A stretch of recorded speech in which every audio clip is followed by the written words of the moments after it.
Madame la présidente, monsieur le ministre, mes chers collègues, il n'y aura pas de transition écologique sans le train. Il n'y aura pas de train sans que notre pays le décide. Enfin, de financement fortement accru et garanti sur le long terme. Nous faisons nôtre cette formule de Jean Rottner, président de la région Grand Est. Et il est vrai que le ferroviaire est la colonne vertébrale de la mobilité verte. Tout le monde, sans exception, s'accorde pour dire qu'il faut défendre le transport ferroviaire qui constitue la pierre angulaire de la stratégie du développement des transports des personnes et des marchandises. Dans le cadre du débat de la semaine passée, se rapportant donc à la loi de finances pour 2023, les trois rapporteurs spéciaux de la commission des finances ici et notre collègue rapporteur de la commission aménagement du territoire et développement durable n'ont pas manqué de pointer, je les cite, la trop grande faiblesse des moyens accordés au développement du ferroviaire. Et nous n'avons d'ailleurs pas manqué de voter ici des amendements, et singulièrement un amendement consistant à augmenter la part à consacrer au ferroviaire. Le gouvernement s'est également montré confiant et s'est d'ailleurs engagé à apporter des financements en conséquence, une fois des études complémentaires réalisées pour, je cite, « faire mieux, plus et plus vite ». Fin de citation. Et les déclarations récentes de Monsieur le Président de la République en faveur du développement des TER métropolitains ou RER dans les métropoles de France ne constituent au fond que la confirmation des ambitions qu'il convient de nourrir pour la desserte de nos territoires et de nos villes. Ce développement doit être un développement solidaire, harmonieux et partagé. Nous savons que le mode de transport retenu sera le mode ferroviaire, mais ça ne peut en aucun cas être un type d'aménagement qui opposerait ville et campagne, qui opposerait l'urbain à la ruralité.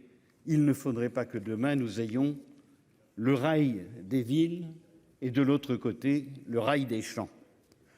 Comme le disait en d'autres temps un beau slogan publicitaire, le progrès ne vaut que s'il est partagé par tous. Là aussi, fin de citation. Pour y parvenir, nous avons besoin de changer de paradigme et de nourrir une grande ambition publique sans laquelle rien ne sera possible. Et nous ne pourrons y arriver sans le soutien de l'État à l'ensemble des autorités organisatrices de mobilité. Et je pointe au passage tout de même les dispositions qui ont été annoncées hier, évidemment auxquelles nous ne sommes pas insensibles. Le ferroviaire, qui est donc le mode de transport écologiquement le plus vertueux, est le seul mode qui paie l'intégralité de ses coûts. Et ce n'est le cas pour aucun autre mode de transport.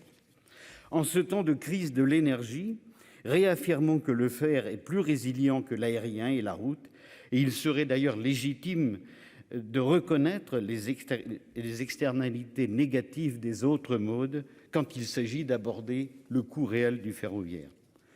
La transition aura aussi une incidence sociale qui peut s'avérer positive, et il faut pour cela que les tarifs du train soient attractifs quand on sait qu'un véhicule individuel avec l'assurance d'entretien et le carburant coûte en moyenne 5 000 € par an aux automobilistes.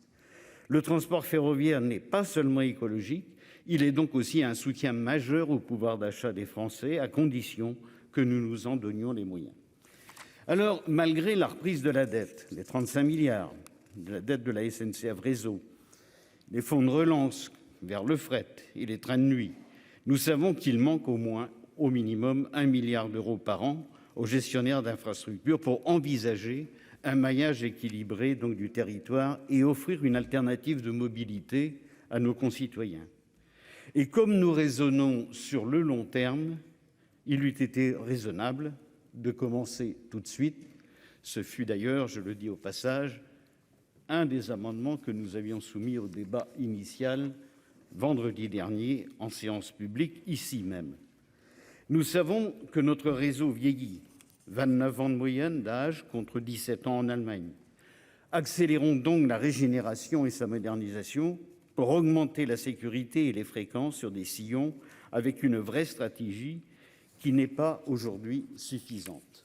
Nous ne pourrons donc pas nous contenter de considérer que c'est en se contentant d'ouvrir cette activité à la concurrence que l'on répondra aux besoins de modernisation du réseau, au développement des territoires et au sauvetage des petites lignes ferroviaires.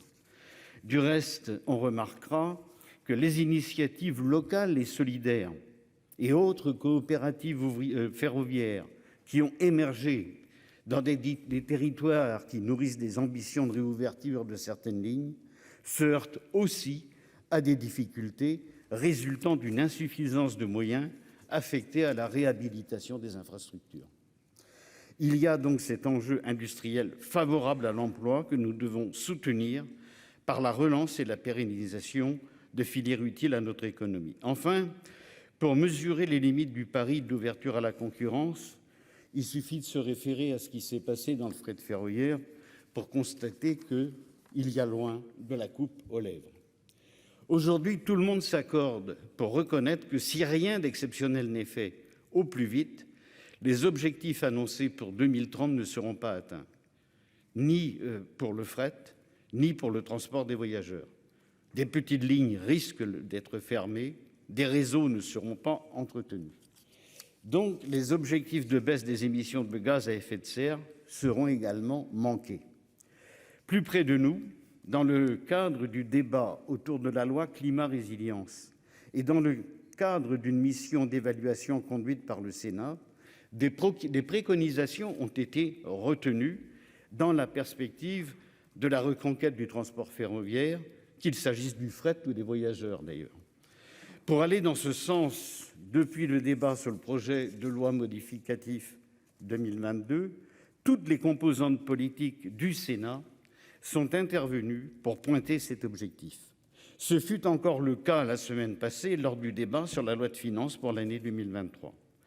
La présente PPR nous donne donc l'occasion d'y revenir et l'argument de la reprise de la dette ne doit pas être utilisé pour s'interdire de nouveaux investissements, ni pour s'interdire le nécessaire développement du ferroviaire en France comme en Europe.